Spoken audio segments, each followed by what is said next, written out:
Assalamualaikum warahmatullahi wabarakatuh. Innal hamdalillah nahmaduhu wa nasta'inuhu wa nastaghfiruhu wa na'udzu billahi min syururi anfusina wa sayyiati a'malina. Man yahdihillahu fahuwal muhtadi wa may yudlil fala hadiyalah. Asyhadu an la ilaha illallah wa asyhadu anna Muhammadan abduhu wa rasuluhu la nabiyya ba'da. Allahumma sholli ala Muhammad wa ala alihi wa sahbihi wasallam. Alhamdulillah, puji dan syukur kita panjatkan kepada Allah Azza wa Jalla semata, Zat yang maha kuasa, Zat yang maha adil, yang maha bijaksana, yang maha menghidupkan, yang maha memberikan penghidupan kepada kita semua, yang telah memberikan taufik serta hidayah kepada kita semua, nikmat iman, nikmat Islam, dan tentu saja nikmat-nikmat yang begitu banyak, yang begitu luas, yang telah Allah Subhanahu wa taala karuniakan kepada kita semua hingga akhir hingga pada detik ini. Salawat serta salam tak lupa pula kita tumpah curahkan kepada uswah kita, kuda kita, Nabi Allah Muhammad Sallallahu Alaihi Wasallam. Berikut kepada para istri-istrinya, para keluarga, para sahabatnya, para tabi'in, para ulama hingga kepada kita semua yang hadir di kajian Bumiku Mengaji. Alhamdulillah jemaah sekalian, rahimani warahmukumullah, kita telah diberikan kesempatan oleh Allah Subhanahu wa taala untuk bertemu di tanggal 1 Jumadil Tsani 1446 Hijriah ataupun bertepatan dengan tanggal 2 Desember 2024. Dan jemaah sekalian yang semoga dimuliakan Allah Subhanahu wa taala, alhamdulillah atas izin Allah Subhanahu wa taala, kajian Sirah Nabi Sallallahu Alaihi Wasallam yang biasa diselenggarakan pada pukul 20.00 waktu Indonesia Barat. Namun demikian dikarenakan ada uzur ataupun juga ada keperluan dari Ustazuna Ali Hasan Bawazir sehingga kajian akan dimulai pada pukul 21 waktu Indonesia Barat. Jemaah sekalian yang semoga dimulakan Allah Subhanahu wa taala, insya Allah kajian Sirah Nabi Sallallahu Alaihi Wasallam ini yang kita bahas, yang kita sama-sama simak, yakni diambil dari kitab Al-Lulu Al-Maknun fi Siratin Nabi Al-Ma'mun, yang insya Allah akan diterjemahkan ataupun akan dijabarkan oleh guru kita tercinta Al Ustadz Ali Hasan Bawazir Hafizahullah Ta'ala. Namun jemaah sekalian yang semoga dimuliakan Allah Subhanahu wa taala, sebelum kajian dimulai, kajian tentang pengepungan tentang pengepungan kota Taif, sebelum dimulai kami ingin menyampaikan beberapa adab-adab majelis online ataupun juga pengumuman yang akan disampaikan oleh panitia Bumiku Mengaji. Dalam hal ini insya Allah oleh Ana akan sampaikan. Yang pertama jemaah sekalian mengingatkan bagi diri kami pribadi sekaligus juga kepada jemaah sekalian yang hadir pada malam hari ini. Kami sampaikan bahwa marilah kita jadikan kajian online ini sebagai sarana thalabul ilmi dengan niat yang tulus, niat yang ikhlas, mengikat ilmu ini dengan tulisan, menutup aurat, menjaga adab majelis yang mulia sesuai dengan syariah Islam. Berikutnya jemaah sekalian, yang adab yang kedua kami mohon kepada jemaah sekalian untuk menggunakan nama pribadi pada akun di Zoom meeting ini sebagai sarana menjaga keamanan dakwah sekaligus juga menambah ukhuwah di antara kita semua yang hadir pada malam hari ini. Berikutnya jemaah sekalian, kami ingin sampaikan bahwa untuk kajian-kajian yang akan diselenggarakan oleh Bumiku Mengaji, insya Allah informasi tersebut akan kami sebar melalui akun sosial media Bumiku Mengaji, baik itu Instagram, X, kemudian juga Facebook, kemudian juga WA Group, dan tentu saja untuk jamaah yang belum bergabung ke dalam WA Group Bumiku Mengaji, kami persilahkan untuk mengklik tombol link yang biru yang telah kami sampaikan, telah kami broadcast di chat box Zoom meeting ini. Dan insya Allah oleh panitia Bumiku Mengaji, kami menyediakan dua link grup di grup Bumiku Mengaji ini, yaitu grup Ikhwan dan grup Akhwat. Bapak sekalian, bagi yang belum bergabung, kami persilahkan untuk bergabung ke dalam grup WA tersebut, dan untuk link ataupun juga informasi telah kami sampaikan di chat box Zoom meeting ini. Jemaah sekalian sih yang semoga dimulaikan Allah Subhanahu wa taala, mohon bersabar menunggu kehadiran Ustazuna Ali Hasan Bawazir yang mana kami mendapat informasi untuk kajian sirah Nabi sallallahu alaihi wasallam akan dimulai pada pukul 21.00 waktu Indonesia Barat. Selanjutnya kami ingin sampaikan kepada jemaah sekalian untuk kajian hari esok bersama Ustadz Faisal Mistah Hafidhullah Ta'ala. Insya Allah kajian akan dimulai pada pukul 20.00 waktu Indonesia Barat. Dan jemaah sekalian yang semoga dimuliakan Allah Subhanahu wa Ta'ala, untuk menunggu kehadiran, mohon menunggu kehadiran Ustazuna Ali Hasan Bawazir Hafizahullah Ta'ala yang beliau telah mengkonfirmasi untuk hadir pada malam hari ini untuk sama-sama kita simak pemaparan ataupun juga penjelasan-penjelasan dari kitab Al-Lu'lu' Al-Maknun fi Suratin Nabi Al-Ma'mun yang pada malam hari ini kita akan sama-sama menyimak tentang pengepungan kota Taif. Demikian untuk informasi sementara yang kami sampaikan. Terima kasih atas perhatiannya. Kita tunggu kehadiran Ustazun Ali Hasan Bawazir. Barakallahu fikum.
Baik, Alhamdulillah Ustazuna Ali Hasan Bawazir Hafizahullah Ta'ala sudah join di Zoom meeting Bumiku Mengaji di dalam kajian Sirah Nabi Sallallahu Alaihi Wasallam tentang pengepungan kota Taif. Assalamualaikum Ustazi.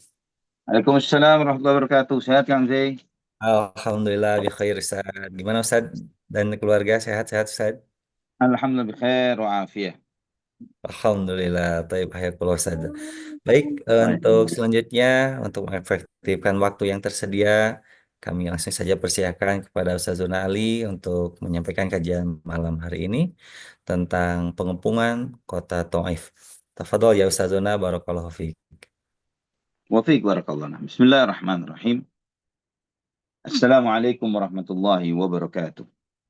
Innal hamdalillah nahmaduhu wa nasta'inuhu wa nastaghfiruh wa na'udzu billahi min syururi anfusina wa sayyiati a'malina. Man yahdihillahu fala mudilla lahu wa man yudlil fala hadiya lahu. Asyhadu an la ilaha illallah wahdahu la syarika lahu wa asyhadu anna Muhammadan abduhu wa rasuluhu la nabiyya ba'dah. Allahumma salli wa sallim wa barik على عبدك ونبيك محمد وعلى آله وصحبه ومن اهتدى بهديه إلى يوم القيامة. قال الله جل وعلا يا أيها الذين آمنوا اتقوا الله حق تقاته ولا تموتن إلا وأنتم مسلمون أما بعد. Ikhwatal iman rahimani wa rahimakumullah. Alhamdulillah, kita bersyukur kepada Allah Subhanahu wa taala Ar-Rahman Ar-Rahim atas segala limpahan nikmat yang Allah berikan kepada kita. Alhamdulillah, dengan rahmatnya, dengan kasih sayangnya, Allah Subhanahu wa taala memberikan kepada kita indahnya nikmat dinul Islam, indahnya menjadi umat Muhammad sallallahu alaihi wasallam. Dan kita bersyukur kepada Allah Subhanahu wa taala di antara rahmat yang Allah berikan kepada kita bahwa kita memiliki kesempatan waktu, kesempatan dan peluang untuk mengkaji sirah Nabi kita Muhammad sallallahu alaihi wasallam, untuk semakin mengenal beliau sallallahu alaihi wa ala alihi wa sahbihi wasallam. Walillahil hamdu wal minna. Dan kajian kita pada malam hari ini, pengepungan kota Taif, ini adalah kepanjangan atau kelanjutan dari peristiwa perang Hunain. Sebagaimana yang kita ketahui, ikhwatal iman rahimani wa rahimakumullah, bahwa setelah pertanyaannya kenapa kok Taif yang dikepung, ya, apa yang terjadi pada saat itu? Karena mereka suku Hawazin dan Thaqif yang mereka ini kalah dalam peperangan perang Hunain, mereka melarikan diri dan mereka masuk ke kota Taif, ya, dan itu ditemani oleh pimpinan mereka yaitu Malik bin Auf An-Nasri. Dan mereka bersembunyi, artinya mereka membentengi diri mereka di kota Taif tersebut. Maka Nabi Shallallahu Alaihi Wasallam selesai dari Hunain, beliau melanjutkan perjalanannya ke Taif untuk mengejar mereka-mereka yang melarikan diri dari peristiwa Hunain. Dan ini terjadi di bulan Syawal tahun ke-8 Hijriyah. Ikhwatal iman rahimani wa rahimakumullah. Karena orang-orang Thaqif, ya, suku Thaqif, mereka setelah mereka kalah dari Hunain, ya, dan juga Autas, mereka kemudian masuk ke dalam benteng Taif. Ikhwatal iman, Rasulullah Sallallahu Alaihi Wasallam menuju Taif dan menjadikan pasukan terdepannya di bawah kepemimpinan Khalid ibn Walid radhiyallahu anhu. Dan di dalam perjalanan ini, ketika perjalanan menuju Taif, Nabi Shallallahu Alaihi Wasallam melewati kuburan yang disebut dengan Abi Righal, ya, Abu Righal. Abu Righal, ikhwatan iman rahimani wa rahimakumullah. Abu Righal ini adalah bapak tertuanya suku Thaqif, ya, bapak tertuanya suku Thaqif, yang dia itu dari kaum Thamud, ya, kaumnya Nabi Saleh alaihi salam. Dan Nabi SAW bersabda ketika melewati kuburan Abu Righal ini, hadza qabru Abi Righal wa huwa Abu Thaqif wa kana min Thamud wa kana fi haramillah famana'ahu haramullah min adzabillah falamma kharaja minhu asabathu an-niqmah allati asabat qaumahu bihadza al-makan fadufina fihi. Wa ayatu dzalika annahu dufina ma'ahu ghusnun min dhahab in antum nabashtum anhu asabtumuhu ma'ahu. Kata Nabi sallallahu alaihi wasallam, ini adalah kuburannya Abu Righal. Dia adalah nenek moyangnya suku Thaqif, kata Nabi sallallahu alaihi wasallam. Dia adalah dari kaum Thamud dan dia tinggal sebelumnya di tanah haram, ya. Karena dia ditinggal di tanah haram, maka dia tidak terkena azab sebagaimana kaumnya yang lainnya terkena azab. Ketika dia keluar dari tanah haram, maka dia terkena azab itu. Ya, dia terkena azab tersebut sebagaimana yang mengenai kaumnya di tempat ini, kata Nabi, dan dia dimakamkan di sini. Sebagai bukti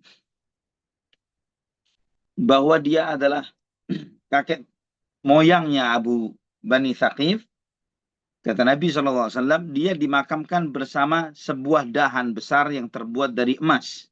Kata Nabi SAW, sebuah dahan besar terbuat dari emas, ya, jadi emas yang berbentuk dahan besar gitu, ya. Dan jika kalian gali kuburnya, kalian akan mendapatinya. Dan ternyata memang benar, para sahabat pun kemudian menggali kubur itu dan mereka mendapati sebuah dahan besar yang terbuat dari emas. Ikhwatal iman rahimani wa rahimakumullah. Dan seperti kebiasaan orang-orang Arab, ya, bahwa mereka menamai anak cucu mereka atau menamai anak-anak mereka dengan nama nenek-nenek moyang mereka. Sehingga nama Abu Righal ini tadi, ya khotal iman, nama Abu Righal ini juga nama yang dipakai oleh salah satu penunjuk jalannya Abraha. Ya, ada salah seorang penunjuk jalannya Abraha dari suku Thaqif juga, yang dia menjadi penunjuk jalannya Abraha untuk menuju ke kota Mekah, yang itu membuat aib bagi diri si orang tersebut. Ya, maka ketika Abu Righal ini mati, ini orang yang lain ya, orang yang lain yang hidup di zaman Abraha, dia mati, menjadikan kuburannya itu dilempari batu oleh orang-orang Arab yang lewat di sana. Nah, Abu Righal yang tua, kakek tua ini, yang kakek nenek moyang mereka atau kakek moyang mereka ini, dianggap adalah Abu Righal yang sama. Sehingga kuburan itu pun tidak luput dari lemparan batu orang-orang Arab yang lewat. Yang mereka melempari batu karena ini orang yang penunjuk jalannya si Abraha. Mereka membenci sekali terhadap orang tersebut karena menjadi penunjuk jalan Abraha. Ikhwatal iman rahimani wa rahimakumullah. Kemudian Nabi Shallallahu Alaihi Wasallam melanjutkan perjalanannya menuju Taif, ya, sehingga beliau sudah mendekati benteng Taif dan Nabi menata pasukannya di sana. Juga Nabi Shallallahu Alaihi Wasallam memberlakukan pengepungan, ya, terhadap benteng Taif, dan suku Thaqif melihat hal itu, mereka melempari umat Islam dengan anak-anak panah mereka dan batu dengan lemparan yang sangat luar biasa. Mereka menghujani mereka dengan ribuan anak panah dan batu, sehingga banyak dari kaum muslimin yang terluka karena tersebut. Maka Nabi Shallallahu Alaihi Wasallam kemudian memindahkan pasukan beliau untuk bergeser dari benteng Taif itu ke Masjid Taif yang sekarang ini menjadi Masjid Taif. Ya, maka Nabi SAW mengumpulkan pasukannya di sana. Pada saat itu Nabi Shallallahu Alaihi Wasallam ditemani oleh istri beliau, yaitu Ummu Salamah radhiyallahu anha. Ikhwatan iman rahimani wa rahimakumullah.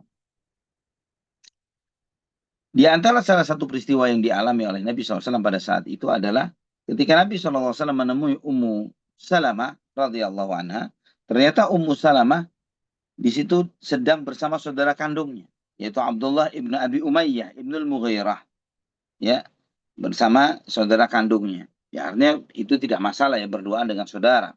Namun saudara kandungnya ini ditemani oleh seorang laki-laki yang berlagak seperti wanita, ya agak banci gitu tampilannya, ya, yang disebut panggilannya namanya Hid. Nabi Shallallahu Alaihi Wasallam mendengar perkataan laki-laki ini, laki-laki yang agak banci itu mengatakan kepada Abdullah bin Abi Umayyah, saudara dari Ummu Salamah ini, dengan mengatakan, ya Abdullah, in fatahallahu alaikum ta'ifa gadan fa'alaika bibnati Ghailan fa innahu tuqbilu bi arba' wa tudbiru bi thaman. Ya, wahai Ghailan, kalau besok kamu menang, insya Allah, ambillah anaknya Ghailan. Jadi Ghailan ini adalah salah satu kepala sukunya dari Taif ini, yang alhamdulillah dia pun nantinya akan masuk Islam. Dikatakan kepada saudara Ummu Salamah ini, kalau kamu bisa menguasai mereka, ambil di antara tawananmu itu adalah putrinya Ghailan, ya, karena dia kalau menghadap dengan tampilannya kelihatan 4, ketika membelakangimu maka dia kelihatannya 8. Ya, maksudnya ucapan ini adalah maksudnya bahwa putrinya Ghailan itu gemuk sekali. Orangnya sangat gemuk, sangat besar. Sehingga digambarkan seperti itu. Maka kemudian Nabi Shallallahu Alaihi Wasallam bersabda kepada istri beliau Ummu Salamah, la yadkhulanna haula'i alaikunna, bahwa orang-orang seperti ini tidak boleh bertemu dengan kalian. Ya, ikhwatan iman rahimani wa rahimakumullah. Para ulama menjelaskan bahwa tampilan seperti wanita itu ada yang terkadang seseorang itu bawaan dari dirinya, ya, bawaan dari dirinya. Namun walaupun yang seperti ini bawaan dari dirinya, yang terkadang dia memang terbawa seperti itu, ya, bukan karena dia dibuat-buat, itu dia harus melakukan perlawanan terhadap hal itu. Artinya melakukan terapi dan perlawanan agar dia tidak terbawa dengan hal tersebut. Namun jika seseorang bukan karena bawaan dari dirinya, memang sengaja dia berpenampilan seperti wanita, itu haramnya lebih besar daripada yang pertama. Kalaupun itu bawaan, istilahnya ini dulu dari sononya udah begini, istilahnya begitu ya. Maka itu pun di dalam syariat dikatakan bahwa dia harus melawan perangai dan perilaku itu. Ya, perangai dan perilaku yang seperti itu harus dia lawan. Maka Nabi Shallallahu Alaihi Wasallam pun menyampaikan, ya, ketika melihat laki-laki yang dengan penampilan seperti itu, Nabi Shallallahu Alaihi Wasallam bersabda, la yadkhulanna haulai alaikunna. Orang-orang seperti ini tidak boleh menemui kalian. Ya, nah, Al-Hafidh menyebutkan di antara faedah dari asar ini atau riwayat ini bahwa wa yustafadu minhu hajbun nisa'i amman yaftuna bimahasihinna. Wa hadzal haditsu aslun fi ibadi man yustarabu bihi fi amrin minal umur. Ya, bahwa di antara faedah dari riwayat ini adalah harusnya seorang muslimah menutupi dirinya dari orang-orang yang mengetahui akan kecantikan seorang wanita. Jadi artinya dia harus menghijabi dirinya dari yang bukan mahramnya. Bukan berarti kemudian ketika melihat yang seperti ini kemudian dia ada laki-laki yang berpenampilan seperti wanita maka beranggapan dia seperti wanita lah. Dia tetap harus berhijab dengan orang-orang yang seperti ini dan menjauhkan diri, ini di antara kaidah menjauhkan diri dari hal-hal yang bersifat meragukan dalam perkara ini atau perkara yang lainnya. Jadi ketika muncul keraguan-raguan ya, muncul keraguan-raguan terhadap bagaimana misalnya transgender misalnya, ya, apakah dia itu asumsinya laki-laki atau wanita dan sebagainya, maka keraguan-raguan itu mengharuskan seorang muslimah terhadap transgender, laki-laki yang mengganti kelaminnya menjadi perempuan, maka dia tetap harus berhijab dari orang tersebut. Ya, tetap harus berhijab dirinya dan tidak menganggap orang itu seperti perempuan pada umumnya. Ya, wallahu a'lam bishawab. Walaupun sudah operasi kelamin. Wallahu a'lam bishawab. Ikhwatal iman rahimani wa rahimakumullah. Kita tahu pada waktu peristiwa perang Khaybar, Nabi Shallallahu Alaihi Wasallam menyita manjanik, yaitu pelontar batu, ya manjanik, ya seperti bom lah, tapi yang dilontarkan adalah batu. Itu disita dari orang-orang Yahudi Khaybar. Ya, di peristiwa inilah, di peristiwa Taif, pertama kali Nabi Shallallahu Alaihi Wasallam memanfaatkan manjanik ini untuk membombardir Taif, ya benteng Taif, dan itu dilakukan oleh Nabi SAW untuk menggedor benteng mereka. Ini pertama kali manjanik, nama senjata itu dalam bahasa Arab namanya manjanik. Ya, pertama kali manjanik itu dipakai di dalam Islam adalah pada saat itu. Dan juga Nabi SAW memperlakukan juga dengan mengitari benteng Taif itu dengan kawat berduri. Ya, dengan kawat berduri untuk mengepung mereka. Itu juga termasuk pertama kali dilakukan oleh Nabi Shallallahu Alaihi Wasallam di dalam peperangan-peperangan beliau.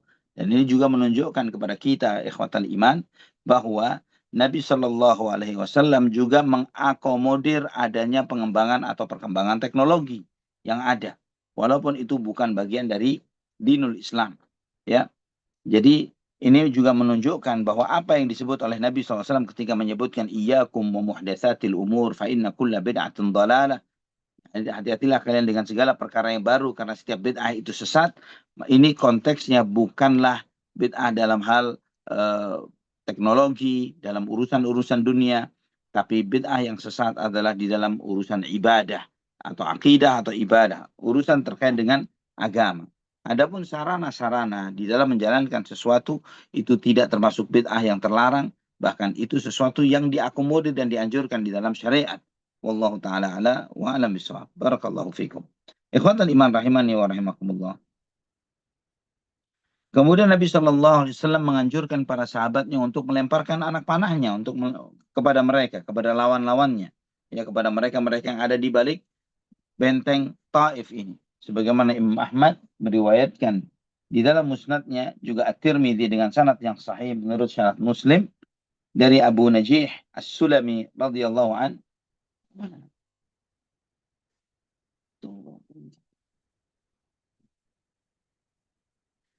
Ya.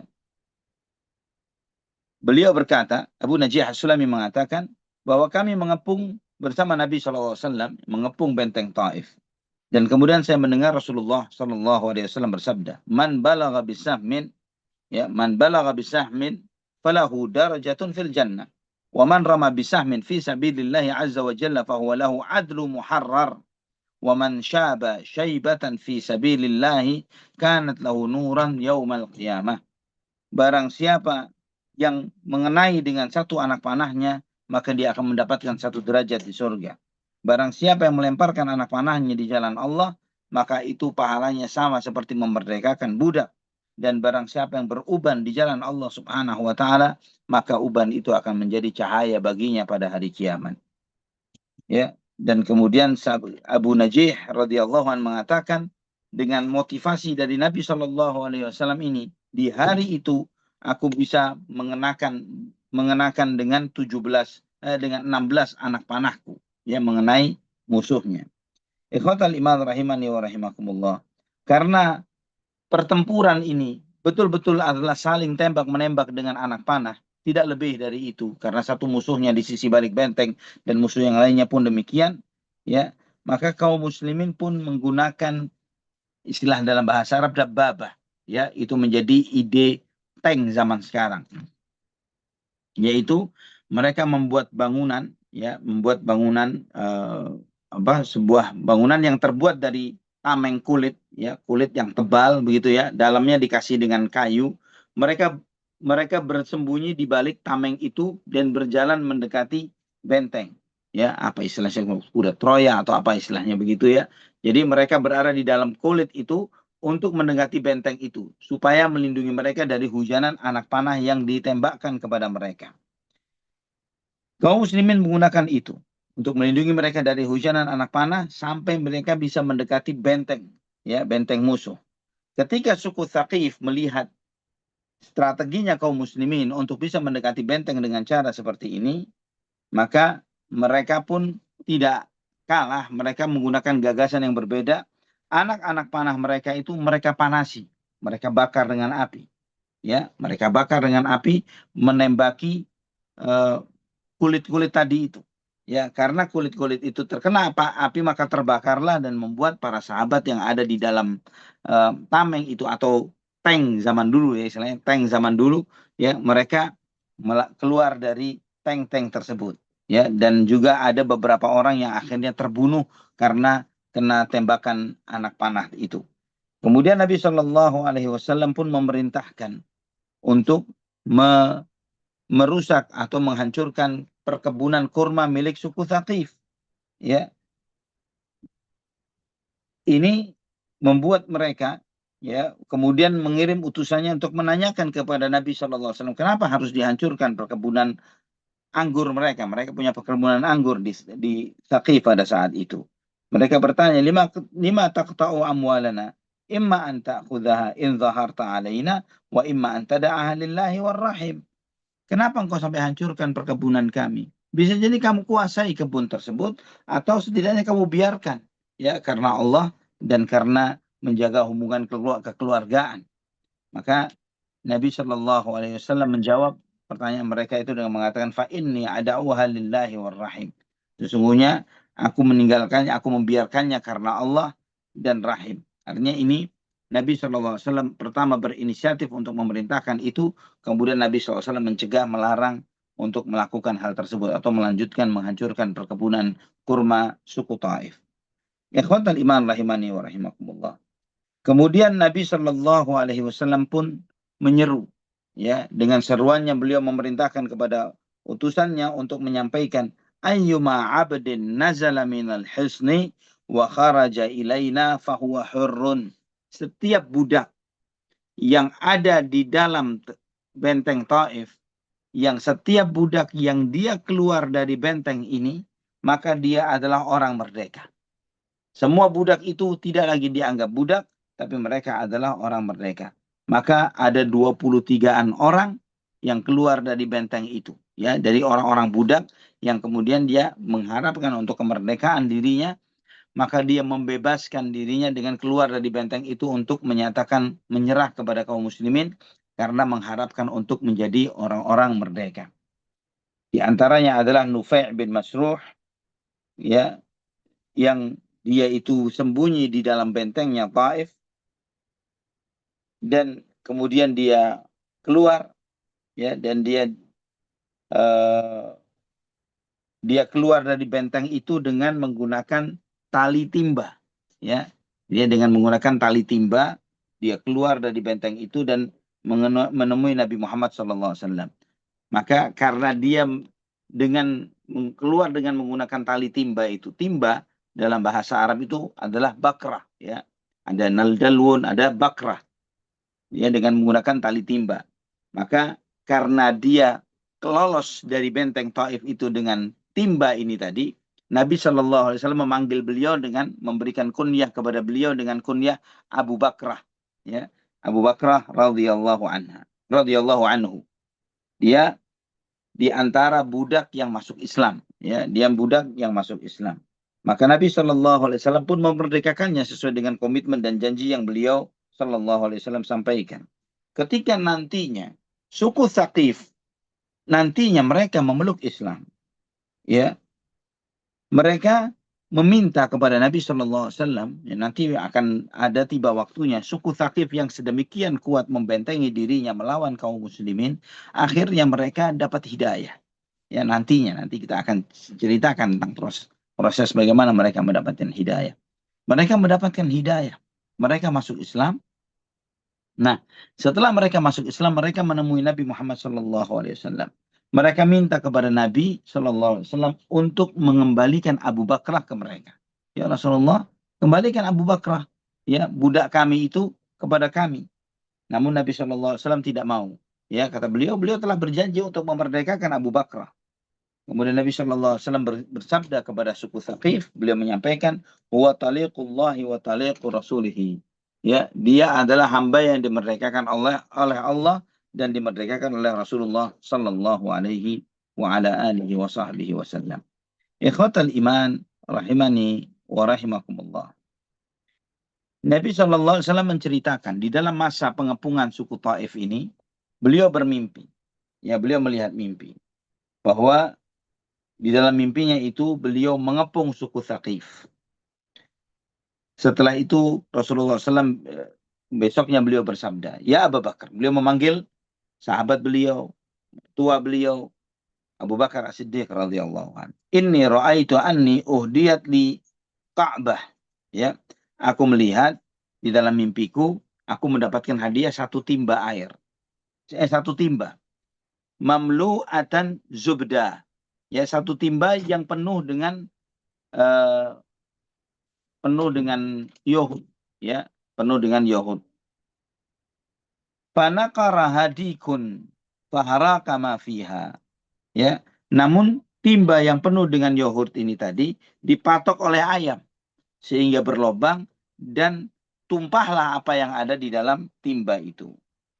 Kemudian Abu Bakar As-Siddiq radhiyallahu anhu mengatakan, "Ma adzunnu an tudrika minhum yaumaka hadza ma turid." Ya, kata Abu Bakar, "Ya Rasulullah, insya Allah takwil mimpi itu." Ya, mana?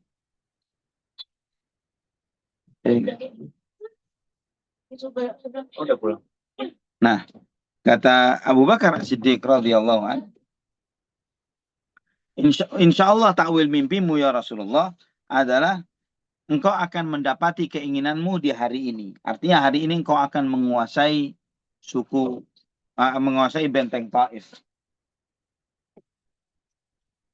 Kemudian Nabi SAW menjawab apa yang disampaikan oleh Abu Bakar dengan sabdanya, "Wa ana la ara dzalik." Menurutku, ya, menurutku bukan itu takwilnya, kata Nabi SAW. Ikhwatal iman rahimani wa rahimakumullah. Ketika pengepungan itu ternyata tidak berhenti di hari itu. Begitu sekian lamanya pengepungan itu, ya, mereka tidak dikuasai, ya, tidak kunjung dikuasai benteng tersebut. Karena Allah Subhanahu wa taala memang belum mengizinkan Nabi sallallahu alaihi wasallam untuk menguasai mereka, maka Nabi sallallahu alaihi wasallam pun bersabda kepada Umar bin Khattab radhiyallahu anhu. Beliau bersabda, "Nadi fin nas inna qafiluna insyaallah."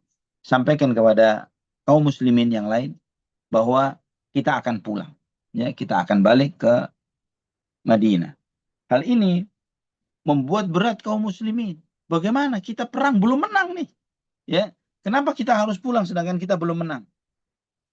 Dan mereka bertanya, kita akan tinggalkan tempat ini dan kita belum menguasainya, bagaimana?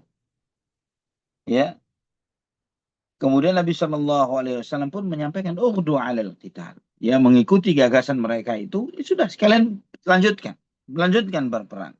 Namun mereka melanjutkan berperang, eh, tapi tidak ada pertemuan antara dua pasukan yang seperti ini, yang adalah tembakan anak panah kepada pasukan kaum muslimin. Maka mereka pun mengatakan, ya Rasulullah, ahraqatna nibalu thaqifin, fad'ullah alaihim. Ya Rasulullah, anak-anak panah suku Thaqif telah banyak melukai kita, membakar kita. Doakan kebinasaan untuk mereka ya Rasulullah. Maka Nabi Shallallahu Alaihi Wasallam pun berdoa, Allahumma hdi Thaqifan wa'ti bihim. Ya Allah, berilah petunjuk kepada suku Thaqif dan buat mereka datang menghadap kepada aku. Subhanallah ikhwafillah, kita melihat seorang di sini bukanlah sikap seorang panglima perang, tapi sikap seorang nabi. Bahwa semangatnya bukan untuk semangat untuk menghancurkan, menguasai, mengepung untuk menundukkan, mengalahkan. Tapi Nabi SAW adalah seorang nabi yang diberi hidayah oleh Allah Subhanahu wa taala. Maka semangat Nabi SAW pada saat itu adalah Allahumma hdi thaqifan wa'ti bihim. Ya Allah, berilah petunjuk kepada suku Thaqif dan datangkan mereka sebagai hamba-hambamu yang beriman kepada Allah Subhanahu wa taala. Setelah itu Nabi Shallallahu Alaihi Wasallam menegaskan kepada para sahabatnya, Inna qafiluna gadan insyaallah. Ya, kita insyaallah besok pulang, kata Nabi Shallallahu Alaihi Wasallam.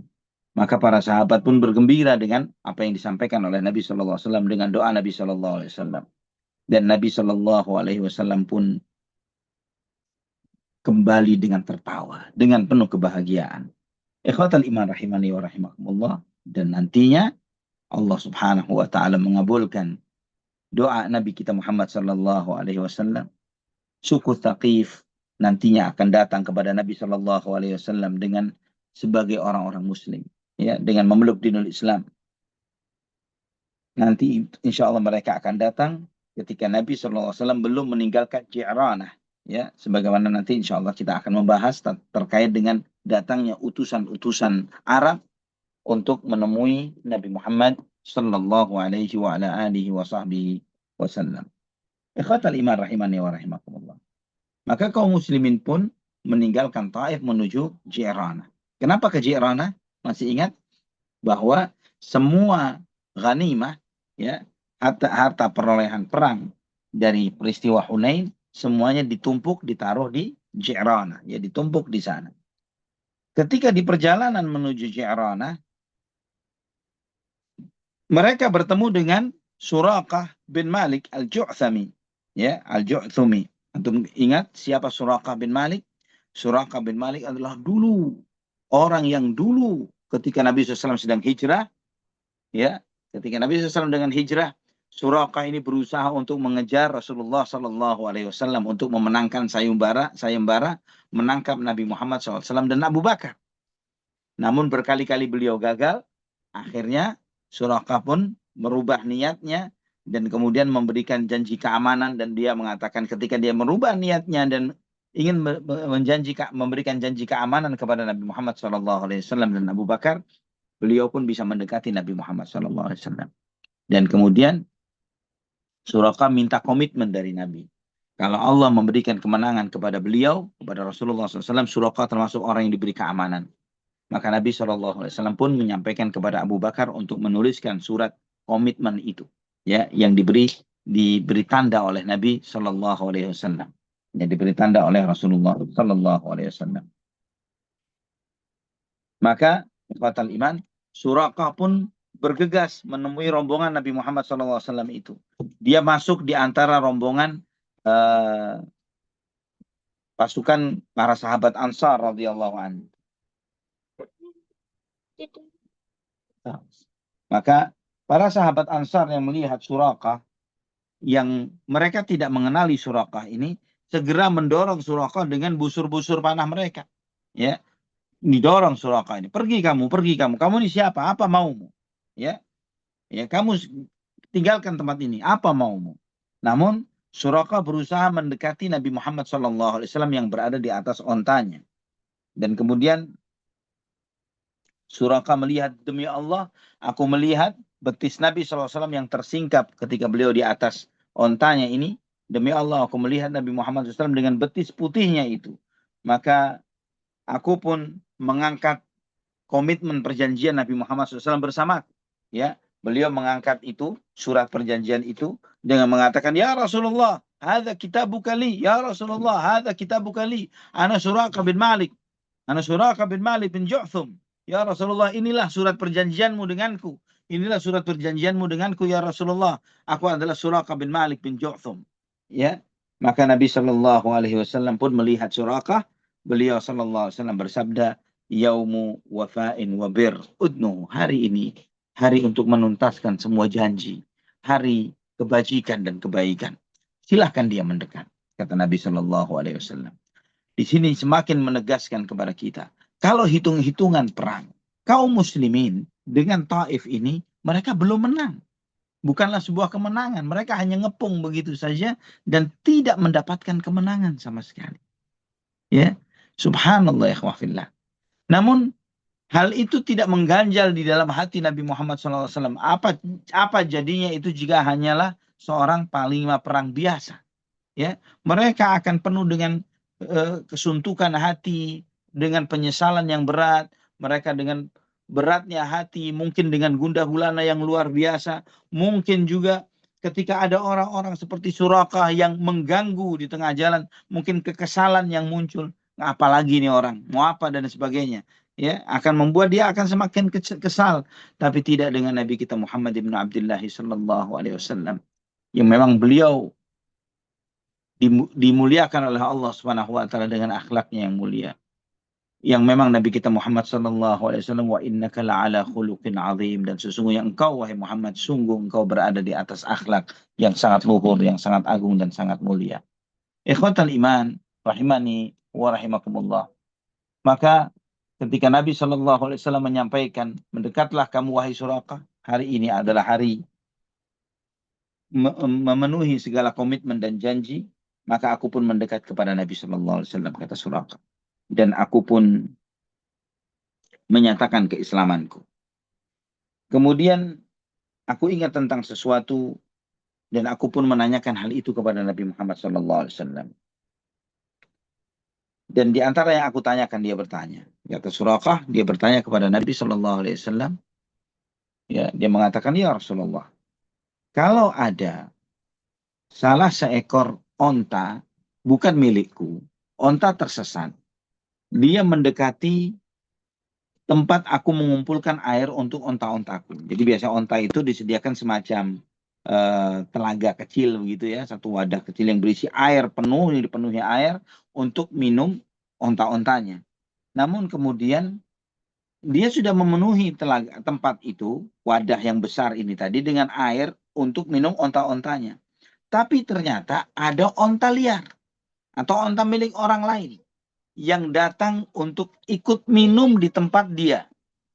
Ya Rasulullah, kalau ada onta yang bukan milikku, dia minum dari tempatku, apakah saya dapat pahala dari situ ya Rasulullah?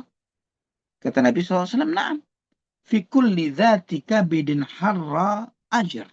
Kata Nabi SAW, setiap hati yang basah, ya, setiap hati yang kehausan, dan kamu, ya ini di sini Nabi SAW, ketika kamu berbuat baik kepada makhluk hidup yang kehausan, apapun bentuknya, kamu akan mendapatkan pahala.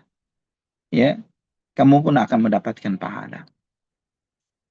Maka kata Suraqah, setelah aku bertanya-tanya beberapa hal ini kepada Nabi Shallallahu Alaihi Wasallam, aku pun pulang kepada kaumku, dan setelah itu nantinya aku mengantarkan kepada beliau zakat hartaku. Aku antarkan kepada Nabi Shallallahu Alaihi Wasallam. Setelah itu, ikhwatal iman rahimani wa rahimakumullah, Nabi SAW sampai di Ji'rana, itu di malam Kamis, 5 hari, artinya tanggal 5 Zulqa'dah, ya, malam Kamis di tanggal 5 Zulqa'dah. Beliau bermalam di sana, 13 hari beliau tinggal di Ji'ranah ini tanpa membagi ghanimah. Ya, beliau tidak membagi ghanimah. Ya, dan di situ kenapa Nabi SAW tidak membagi ghanimah? Beliau berharap datangnya kabilah Hawazin, ya, suku Hawazin yang mereka kehilangan banyak hartanya pada saat peperangan Hunain ini. Beliau berharap agar mereka datang sebagai muslimin, orang-orang yang masuk Islam. Ya, sehingga dengan itu Nabi Shallallahu Alaihi Wasallam mengembalikan apa yang dalam tanda kutip dirampas dari mereka. Namun ketika sudah 13 hari Nabi SAW menunggu dan mereka tidak ada seorang pun yang datang, maka Nabi SAW memerintahkan untuk membagikan ghanimah. Ikhwatal iman rahimani wa rahimakumullah. Nabi SAW pun kemudian memerintahkan untuk membagi ghanimah ini dengan memulai memberi kepada para mu'allaf. Ya, para mu'allaf. Siapa itu mu'allaf? Mu'allaf ini pada saat itu adalah orang-orang Quraisy yang masuk Islam pada waktu Fathu Makkah. Mereka itu disebut mu'allaf. Kata mu'allaf di dalam bahasa Arab itu orang-orang yang dielus hatinya. Dielus hatinya tujuannya adalah semakin kokoh keislaman mereka. Jadi mu'allaf itu orang-orang yang dielus hatinya. Supaya mereka semakin kokoh di dalam memeluk agama Islam. Karena mereka pada waktu masuk Islam dalam keadaan memang memiliki iman yang masih lemah. Ya, iman itu belum kokoh di dalam hati mereka. Maka Nabi Shallallahu Alaihi Wasallam memprioritaskan para mu'allaf ini, terutama para tokoh-tokoh Quraisy, tokoh-tokoh Arab, Quraisy, pemimpin-pemimpin mereka, agar memperkokoh keimanan mereka. Maka Nabi Shallallahu Alaihi Wasallam pun memberikan kepada Abu Sufyan bin Harb, ya, salah satu tokoh besar dari tokoh pemimpin Quraisy pada saat itu, dia diberi 100 ekor onta. Ya. Dan juga Nabi Shallallahu Alaihi Wasallam memberikan kepada Abu Sufyan bin Ibnul Harith, ya, tadi Abu Sufyan bin Harb. Ini Abu Sufyan Ibnul Harith, sepupu beliau, juga diberi 100 ekor onta. Juga Nabi SAW memberikan kepada Al-Aqra' bin Habis At-Tamimi 100 ekor onta. Dan Nabi SAW memberikan kepada Uyainah bin Hisn Al-Fazari 100 ekor onta. Nabi SAW memberikan kepada Alqamah ibnu Ulatha 100 ekor onta. Juga Nabi SAW memberikan kepada Al-Abbas ibnu Mirdas di bawah itu. Artinya di bawah, tidak sampai 100 ekor onta. Dan kemudian dia mengatakan, ataj'alu nahbi wa nahbal ubaidi baina Uyainata wal Aqra'i fama kana badrun wala habisun yafuqani mirdasa fi majma'i wa ma kuntu duna mri'in minhuma wa man takhfidhi al-yawma wala yurfa'i. Ya, dia sempat mengeluh, ya, dia mengatakan, ya Rasulullah, engkau berikan kepada yang lain-lainnya tadi 100 onta, sedangkan aku, ya, kata Alqamah bin Ulatha, kata Abbas ibnu Mirdas, dia mengatakan, sedangkan aku engkau berikan di bawah itu, apa yang melebihkan mereka dari aku? Atau yang mengurangkan diriku dari mereka, sehingga aku mendapatkan kurang dari jumlah yang mereka terima. Maka Nabi SAW pun menyempurnakan menjadi 100 ekor onta. Hakim bin Hizam radhiyallahu an juga diberi 100 ekor onta. Dan dia minta lagi, ya Rasulullah, saya minta 100 lagi dong. Ya, minta lagi. Dikasih lagi oleh Nabi SAW. Minta lagi. Ya, dikasih lagi oleh Nabi SAW. Ya, ditambah lagi. Sampai kemudian Nabi SAW bersabda kepada Hakim, ya Hakim, inna hadzal mala khadirun hulwun. Faman akhadahu bisakhawati nafsin burika lahu fihi. Wa man akhadahu bi israfi nafsin lam yubarak lahu fihi. Wa kana kalladhi ya'kul wa la yashba'. Wal yadul ulya khairun minal yadis sufla. Kata Nabi SAW, wahai Hakim, memang dunia ini hijau dan manis, kata Nabi SAW. Barang siapa yang mengambil harta dunia ini dengan lapang dada, dengan hati yang penuh kedermawanan, menerima apa yang telah Allah berikan kepadanya, Allah akan memberkahi dunia yang dia miliki. Namun barang siapa yang mengambil dunia ini dengan keinginan hati untuk nambah, nambah, nambah, dan nambah, tidak akan diberkahi oleh Allah Subhanahu wa taala di hartanya. Seperti orang yang makan tapi nggak kenyang-kenyang, kata Nabi SAW. Sedangkan kata Nabi, tangan di atas lebih baik daripada tangan di bawah. Maka hakim pun mendengar itu, beliau terkena dengan nasihat Nabi SAW. Dia tidak lagi berani meminta. Bahkan dia berkata, ya Rasulullah, walladhi ba'athaka bilhaq, la arza'u ahadan ba'daka syai'an hatta ufariqad dunya. Ya Rasulullah, demi Allah yang mengutusmu dengan kebenaran, aku tidak akan pernah mengambil harta dari siapapun sesudahmu sampai aku mati. Tidak akan mau mengambil harta sama sekali. Aku cukup dengan apa yang telah Allah Subhanahu wa taala berikan kepadaku. Saya tidak akan terima dari pemberian dari siapapun setelah ini sampai aku mati. Maka nanti ikhwatal iman, di masa Abu Bakar As-Siddiq radhiyallahu anhu, Abu Bakar pernah memanggil hakim untuk memberikan pemberian, ya, memang jatah dari ghanimah, peperangan dan lain sebagainya, memang kaum muslimin punya hak untuk itu. Namun hakim menolak. Jazakallah khair. Terima kasih. Saya tidak mau ambil ini. Sampai di masa Umar. Abu Bakar cuma 2,5 tahun masa kepemimpinannya. Di masa Umar 8 tahunan. Ya, dia Umar pun demikian. Dari ghanimah-ghanimah itu diberikan kepada kaum muslimin, di antaranya hakim dipanggil untuk diberi. Namun dia, terima kasih Umar, saya tidak mau terima, tidak mau terima. Ya, sampai ketika Umar memaksa tetap hakim menolak, tidak mau menerima pemberian itu dengan karena sumpahnya kepada Nabi Muhammad SAW. Sudah tidak mau lagi menerima harta dari siapapun. Sampai membuat Umar bin Khattab membuat keputusan presiden, ya, keputusan khalifah. Dia menyampaikan pengumuman kepada kaum muslimin, inni ushidukum ma'syaral muslimin anni a'ridu alaihi haqqahu min hadzal fai fayaba an ya'khudhahu falam yarza' hakimun ahada minan nasi syai'an ba'da Rasulullah hatta tuwfiya. Ya, kata Umar, wahai umat Islam, aku jadikan kalian sebagai saksiku nanti di hadapan Allah bahwa harta ini milik hakim dari fai. Fai itu adalah harta yang dikuasai kaum muslimin dari harta orang-orang kafir yang dikembalikan kepada haknya umat Islam. Ya, jadi pendapatan negara non pajak istilahnya, ya. Mungkin pendapatan negara non pajak itu, pendapatan itu bukan dinikmati oleh 1-2 gelintir rakyat atau 1-2 gelintir pejabat, ya, tapi semuanya dikembalikan kepada rakyat. Pendapatan itu untuk kesejahteraan rakyat, ya, dibagikan. Tapi ketika ada di antara rakyat ini yang tidak terima, bukan ini keberuntungan masuk kas negara. Karena pemimpin-pemimpin itu, Umar bin Khattab takut kepada Allah Subhanahu wa taala lebih jauh takut kepada Allah ketimbang KPK dan BPK. Mereka lebih takut kepada Allah Rabbul Alamin, bagaimana nanti dihisab di hadapan Allah Subhanahu wa taala. Maka ketika melihat bahwa hakim menolak haknya, memang merupakan haknya, berkali-kali ditawari, dipaksa oleh Umar dan dia menolak, dia umumkan di sidang di Masjid Jumat. Dia sampaikan, wahai umat Islam, ini haknya hakim, dia nolak. Saya jadikan kalian saksiku nanti di hadapan Allah.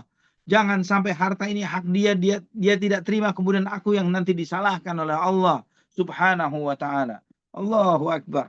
Semoga Allah munculkan, melahirkan kembali pemimpin-pemimpin kaum muslimin seperti Umar bin Khattab, seperti Abu Bakar As-Siddiq, Umar bin Khattab dan yang lainnya. Mereka-mereka yang saleh, mereka-mereka yang takut kepada Allah Subhanahu wa taala dan kemudian sayang kepada rakyatnya. Ikhwatal iman rahimani wa rahimakumullah. Dan hakim radhiyallahu an sama sekali tidak mau menerima harta pemberian siapapun sampai dianya meninggal dunia setelah mendengarkan nasihat dari Nabi kita Muhammad sallallahu alaihi wasallam. Ya. Dijelaskan oleh para ulama. Kenapa hakim menolak? Padahal dia berhak. Dia boleh. Itu haknya. Dan dia nggak minta. Pemberian yang datang begitu saja. Kata Ibnu Hajar Al-Asqalani rahimahullah, bahwa hakim menolak pemberian itu supaya tidak membiasakan dirinya menerima pemberian dari orang lain. Ya, sehingga ketika dia membiasakan dirinya menerima pemberian dari orang lain, akan membuat dia termotivasi untuk lebih dari itu. Bisa jadi termotivasi untuk minta, ya, dan dia meninggalkan sesuatu yang meragukan, ya, kepada sesuatu yang clear, yang yakin. Dan di sini ikhwatal iman rahimani wa rahimakumullah, kita mengambil banyak pelajaran. Di antaranya adalah bahwa keberkahan itu tidak dilihat dari jumlah. Keberkahan itu bukan dari jumlah. Sebagian kita menganggap berkah itu jumlah yang banyak. Namun bagaimana Nabi Shallallahu Alaihi Wasallam memberikan contoh kepada kita bahwa jumlah yang banyak itu belum tentu berkah. Maka Nabi SAW memberikan perumpamaan apa? Seperti orang makan banyak tapi nggak kenyang-kenyang. Makan banyak tapi nggak kenyang-kenyang. Ternyata makan banyaknya itu nggak berkah. Ya, itu yang diajarkan oleh Nabi SAW. Kita harus sadar bahwa berkah itu adalah salah satu makhluk yang diciptakan oleh Allah Subhanahu Wa Taala. Maka Nabi SAW menyampaikan, ketika seseorang itu mendapatkan keberkahan dari Allah Subhanahu Wa Taala, dia bisa jadi makannya nggak lebih banyak dari yang lainnya, tapi cukup bagi dirinya. Dan sebagaimana makanan, demikian pula dengan harta. Ya, bahwa harta itu bukanlah dari jumlah yang berapa banyak yang dikumpulkan oleh seseorang untuk dia dikatakan orang kaya. Ya, namun seberapa besar manfaat yang dia rasakan dari sedikitnya harta yang dia punya. Ketika dia memiliki harta yang sedikit, namun ternyata dari harta yang sedikit itu memberikan banyak manfaat bagi hidupnya, dia kaya. Dia orang yang diberkahi. Banyak orang punya banyak harta, tapi sedikit manfaat yang dia rasakan dari banyaknya hartanya. Ini nggak berkah. Ya, dia banyak harta, tapi nggak kenal saudara, nggak bisa nolong saudaranya. Jauh dari Mekah, Madinah, nggak bisa umroh, susah untuk menjalankan itu. Tidak bisa menghidupi, memberi fakir makan fakir miskin, menghidupi pesantren-pesantren, membantu kaum muslimin yang sedang kelaparan dan kesusahan di Gaza, di Suriah, dan banyak negara yang lainnya. Atau banyak di negeri kita juga yang mengalami hal yang serupa. Dia tidak mampu untuk itu semuanya. Hartanya melimpah hanya untuk yang dia pusingkan dengan hartanya. Untuk apa lagi? Untuk kemana lagi? Begitu saja, nggak berkah hartanya. Namun tidak sedikit orang-orang yang mungkin nggak sebanyak itu. Tapi sedikitnya hartanya berkah. Dinikmati oleh banyak orang. Tidak hanya keluarganya, tapi banyak manusia. Bahkan hewan dan binatang. Bahkan yang jauh dari dirinya. Subhanallah. Dan di sini ikhwatal iman rahimani wa rahimakumullah, juga Nabi SAW mengajarkan kepada kita, menjelaskan kepada kita pentingnya seorang pemimpin menjelaskan tentang positif dan negatifnya sesuatu bagi bawahannya. Seorang pemimpin bagi bawahannya, bagi rakyatnya. Di sini Nabi SAW memberikan BLT, ya, bantuan langsung secara tunai. Tapi ketika sebagian rakyatnya merespon BLT itu dengan tidak benar, artinya pengen lebih, diajarkan oleh Nabi SAW bahwa kamu boleh ngambil lebih, tapi ingat ini nggak lebih yang kamu terima. Kalau dengan hati yang terus berharap yang seperti ini, tidak memberikan kecukupan bagi diri ini, ya, itu tidak akan membuat kamu mendapatkan keberkahan. Dan tidak diberinya oleh Nabi. Artinya ketika Nabi SAW mengurangi pemberian itu, tidak memberikan lebih, bukan juga sebagai alasan karena beliau bakhil, tapi malah memberikan manfaat positif kepada orang yang tidak diberi tersebut. Nah, di sini juga menunjukkan, sebagaimana kata Ibnu Hajar, bolehnya mengulangi permintaan sebanyak 3 kali. Dan ketika keempat kalinya, untuk tidak memberi atau tidak memberi kepada yang meminta. Ikhwatal iman rahimani wa rahimakumullah. Juga Nabi SAW memberikan kepada Sofwan bin Umayyah, padahal pada saat itu masih kafir, ya. Tapi Nabi SAW menginginkan untuk dia masuk Islam. Nabi berikan kepada dia 100 onta. Ditambah lagi 100 lagi. Ditambah lagi 100 lagi. Sampai 300 onta. Ya. Sampai Sofwan mengatakan, Nabi Muhammad SAW di peristiwa Hunain, ya, aku dikasih 300 ekor onta. Padahal wa innahu la abghadun nasi ilayya. Ya. Padahal tidak ada orang yang paling aku benci di muka bumi kecuali dia. Sampai aku dikasih, sampai beliau menjadi orang yang paling aku cintai. Al-Harith ibnu Hisham diberi oleh Nabi SAW 100 ekor onta. Suhail bin Amr 100 ekor onta. Huwaitib bin Abdul Uzza diberi 100 ekor onta. Ya, ini bagaimana antum melihat ikhwatal iman rahimani wa rahimakumullah, bahwa pemberian yang berlimpah yang diberikan oleh Nabi Shallallahu Alaihi Wasallam bahkan kepada tokoh-tokoh musyrikin yang saat itu ikut hadir dalam peristiwa perang Hunain, ini membuat hati mereka begitu terbeli, membuat hati mereka begitu luluhnya, runtuhnya hati mereka, dan kemudian mencintai Nabi Muhammad Shallallahu Alaihi Wasallam. Di sini juga Nabi SAW mengajarkan kepada kita, kiat jika antum ada masalah dengan saudara, dengan sahabat, dengan teman dekat, kasih hadiah. Tidak digubris, lebihkan hadiah. Tidak kirim hadiah yang lebih. Ya, antum kasih sesuatu yang membuat dia gelap mata, yang membuat kehilangan semua nilai kebencian yang ada dalam hatinya hilang. Ya, mungkin antum kirimkan Tesla ke rumahnya, gitu ya. Barakallahu fi. Ikhwafillah rahimani wa rahimakumullah. Dan yang lainnya oleh Nabi SAW, beliau memberi 50 ekor onta, 50 ekor onta, ada yang 40 ekor onta, 40 ekor onta. Ya. Sehingga tersebar berita yang luar biasa bagaimana Nabi SAW membagi-bagi harta dengan tanpa perhitungan seperti ini, seperti seseorang yang tidak pernah khawatir akan kekurangan. Ya. Sehingga banyak orang-orang Badui itu berkerumun mendatangi Nabi Muhammad SAW untuk minta harta kepada Nabi SAW. Ya, sehingga sampai Nabi SAW itu terdesak dalam sebuah pohon, ya, sampai kepepet dalam sebuah pohon karena banyak orang mendesak Nabi SAW, membuat ada syalnya, selendang Nabi SAW itu terlepas dari Nabi SAW karena berebutnya mereka untuk meminta harta dari Nabi SAW. Kemudian kata Nabi SAW, "U'tuni ridai," kembalikan selendangku itu, kata Nabi. "Falau kana adadu hadhil idahi na'aman laqasamtuhu bainakum, thumma la tajiduni bakhilan wala kadhuban wala jabanan." Kata Nabi SAW, andai kata Nabi SAW, waktu itu beliau terdesak dalam sebuah pohon, yang pohon itu banyak durinya, ya, duri banyak sekali. Andai kata kalian aku masih mendapatkan duri onta sebanyak duri di pohon ini, aku akan terus bagikan, tidak akan ada yang aku kurangi, kata Nabi SAW, sehingga kalian tidak mendapatiku sebagai sosok yang bakhil, pendusta, atau seorang pengecut. Ikhwatal iman rahimani wa rahimakumullah.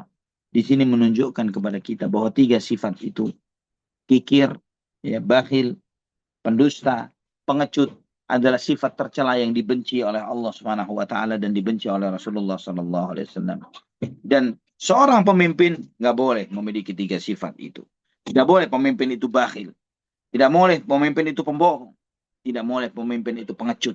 Dia harus menghadapi masalah, ya, dia harus tampil, dia harus yang ada di depan.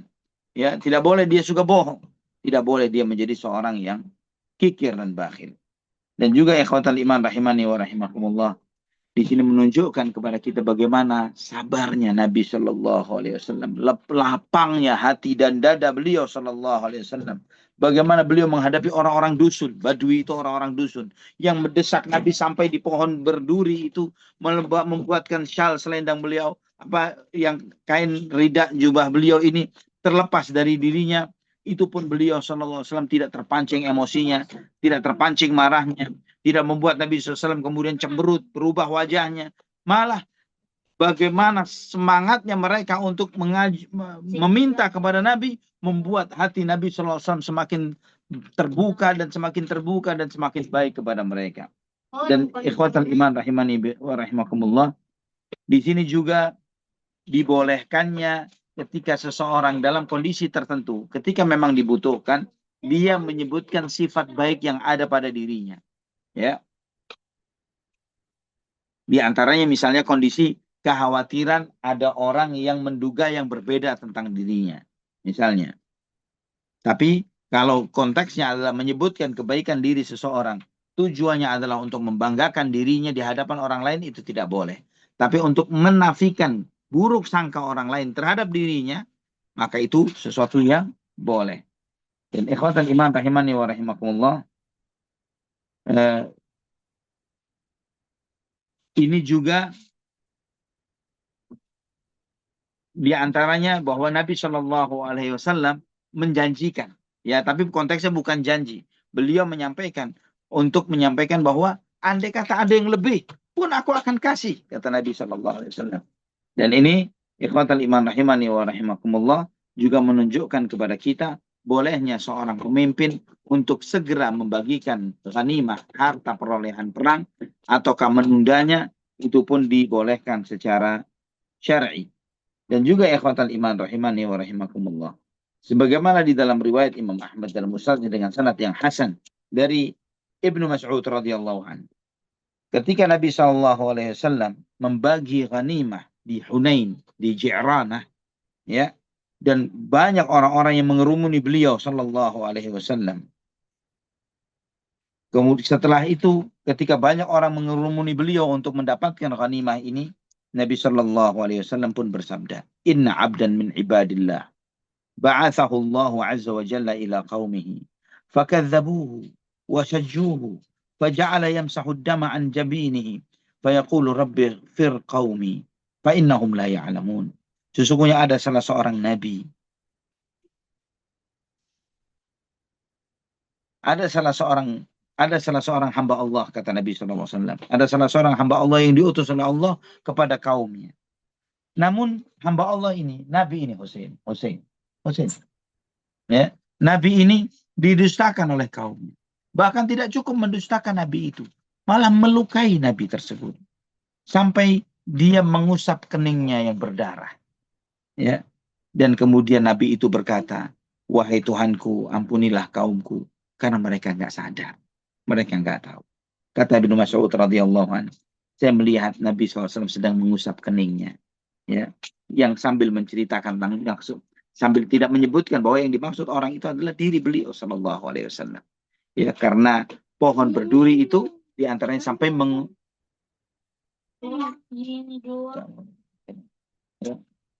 kata sampai Nabi SAW melakukan itu, ya karena duri tersebut sampai berdarahlah kening Nabi Shallallahu Alaihi Wasallam. Ikhwatal iman rahimani wa rahimakumullah. Masih ada beberapa kisah menarik terkait dengan pembagian ghanimah perang Hunain. Ya, pembagian ghanimah perang Hunain ini masih menyisakan hal-hal menarik lainnya yang nanti insya Allah kita akan membahasnya pada pertemuan yang akan datang insya Allah. Pembagian ghanimah perang Hunain. Barakallahu fikum. Silakan jika ada yang mau ditanyakan dari yang disampaikan atau lainnya. Baik, barakallahu fikum, Masya Allah, sangat menarik sekali dan semakin penasaran bagaimana Rasulullah SAW begitu sangat dermawan kepada eh, para orang-orang yang Baduy di yang sekitar di perang Hunain tersebut ya, Masya Allah. Untuk selanjutnya kami persilakan kepada jemaah yang ingin bertanya, pertanyaan dapat disampaikan melalui chatbox di Zoom meeting ini ataupun juga dapat bertanya langsung secara interaktif dengan mengklik tombol raise hand. Alhamdulillah di sini sudah ada yang raise hand kepada Akhi Yuladi Purawibowo. Kami persilahkan untuk menyampaikan pertanyaannya. Terima kasih Kang Zai. Assalamualaikum warahmatullahi wabarakatuh. Izin bertanya Ustaz. Waalaikumsalam warahmatullahi wabarakatuh. Ustaz, izin bertanya mengenai bid'ah yang tadi diterangkan oleh Ustaz. Mungkin pertanyaan saya agak panjang. Jadi kami pernah dapat ceramah dari Ustadz sebelah mengenai amalan-amalan yang dikerjakan dan tidak dikerjakan oleh Rasulullah SAW. Jadi pada saat itu dicontohkan mengenai Salam. sholat duha. Sholat duha. Apakah sholat Ah, duha itu ya, sholat duha? Apakah sholat duha itu ibadah? ya, Ya, ya kami menjawab ya ibadah. Kemudian ditanya lagi apakah membaca Al-Quran itu ibadah? Ya kami juga menjawab ibadah. Apakah sholat sholat duha dicontohkan oleh Nabi? Ya dicontohkan. Apakah membaca Al-Quran dicontohkan oleh Nabi? Dicontohkan. Nah, kalau setelah sholat duha membaca Al-Quran, apakah dicontohkan oleh Nabi? Setahu kami belum ada contohnya, Ustaz. Nah, kalau membaca setelah sholat kemudian membaca Al-Quran itu dilakukan, apakah itu bid'ah? Padahal itu adalah apa maksudnya? Apakah itu dilarang gitu? Apakah itu dilarang setelah sholat duha itu kemudian membaca Al-Quran? Ya, tentu kan tidak dilarang, Ustaz. Tapi itu tidak dikerjakan oleh Nabi. nah, Kalau saya rutinkan setiap hari setelah sholat duha saya membaca Al-Quran, apakah itu nggak boleh? Ya, tentunya kan boleh, Ustaz ya. nah, Tapi itu tidak dikerjakan oleh nah, Nabi. Nah, sehingga hmm, akhirnya kesimpulannya itu, Ustaz, bahwa tidak semua yang tidak dikerjakan Nabi itu tidak boleh, Ustaz. Akhirnya itu ringkasnya nah, seperti itu, Ustaz. Mohon penjelasan Ustaz. oke. Barakallahu fiik. Nah, jadi begini. Tadi yang dicontohkan ibadah-ibadah yang sifatnya sunnah. Ketika seseorang mengilzamkan dirinya, Anda tutup kamera nggak masalah ya. Jadi ketika seseorang mengilzamkan dirinya untuk melakukan suatu ibadah, Ana setiap hari harus sholat duha misalnya. Ana setiap hari harus sedekah 100.000 misalnya. Ana setiap hari harus baca Al-Quran 100 ayat misalnya.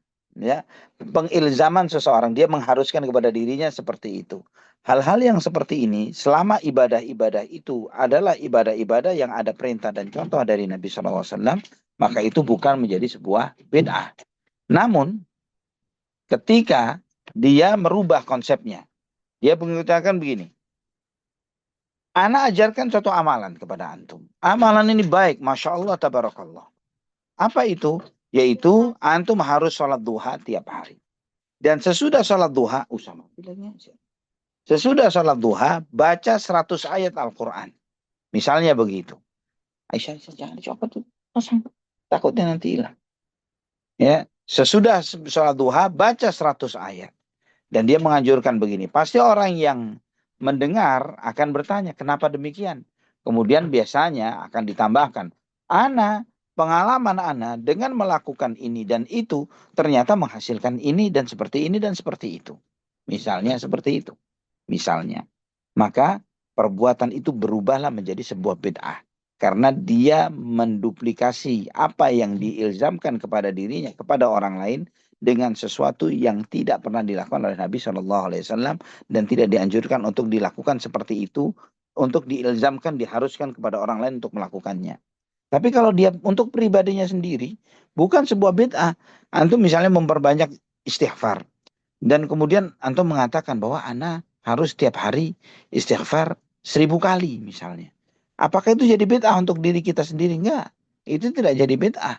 Karena komitmen seseorang untuk memperbanyak istighfar, memperbanyak solawat, memperbanyak zikir, yang lainnya, memperbanyak bacaan ayat Al-Quran, pengharusan terhadap dirinya adalah suatu ibadah yang dianjurkan bagi setiap individu. Tapi bukan untuk diduplikasikan kepada orang lain. Semoga ini dipahami. Wallahu a'lam bishawab. Baik, Jazakallahu khairan. demikian untuk penjelasan Ustaz Zona Ali kepada Akhi Yuliadi Purawibowo. Untuk selanjutnya di sini ada pertanyaan melalui chatbox dari jamaah. Mohon maaf ini namun pertanyaannya di luar tema Ustaz, tapi sepertinya Nah, ada sangat penting gitu ya untuk dari jamaah akhwat di chatbox. Bismillahirrahmanirrahim. Assalamualaikum Ustaz. Waalaikumsalam warahmatullahi Izin wabarakatuh. bertanya, apakah bila akad jual beli melalui WA dan sudah ditransfer uangnya, namun barangnya diantar ketika ke pengajian di masjid, apakah itu masih boleh ataukah itu termasuk transaksi di dalam masjid? Demikian saya pertanyaannya. Jazakallahu khairan barakallahu fiik. Wa fiik barakallah. Transaksi itu bukan transaksi menurut Anda sih ketika mengantar barang sesuai dengan karena kebetulan akan janji ketemu di sana. Ya, transaksi itu terjadi ketika adanya pembayaran. Ya, namun pengantaran barang itu bisa dilakukan dimanapun. Ya, wallahu a'lam bishawab. Jadi ketika memang karena memang akan ketemuannya itu di masjid, maka terimakanlah barangnya di sana, itu bukan termasuk bentuk transaksi. Karena transaksi sebelumnya ketika terjadi deal harga dan pembayaran. Wallahu a'lam bishawab. Baik. Untuk berikutnya kami persilakan kepada Abi Yahya yang sudah resen untuk menyampaikan pertanyaan. Tafadhol. Assalamualaikum warahmatullahi wabarakatuh. Waalaikumsalam warahmatullahi wabarakatuh. Ustaz ingin bertanya, Nah, eh, di peristiwa apa pengepungan Taif ini, mengapa suku suku Sakif ini tahu-tahu apa ikut berperang gitu, Ustaz? Kan tadinya kan suku Hawazin aja, kok tahu-tahu suku Sakif ini ikut, atau apa ada eh, apa mereka itu di ini di apa di apa ya istilahnya eh, diprovokasi gitu Ustaz, sama suku Hawazin gitu, suku Sakif. Itu yang pertama. Dan yang kedua, apakah kejadian Zulkhuwaisir itu sewaktu di perang sewaktu di perang Hunain ini Ustaz, kejadian Zulkhuwaisir nah, yang protes Nabi Muhammad ya Ustaz. Assalamualaikum kejadian apa? warahmatullahi Kejadian wabarakatuh. yang mana? Yang terakhir untuk tanya. Zulkhuwaisir. Zul Khaisara nanti. Zul Khaisara Oh, nanti. Baik. oh, ya, Ustaz. Baik. Jadi kalau kita antum perhatikan bahwa dari awal Sakif dan Hawazin ini memang mereka khawatir ya ketika mereka melihat bagaimana Quraisy ini tunduk kepada Nabi Muhammad SAW.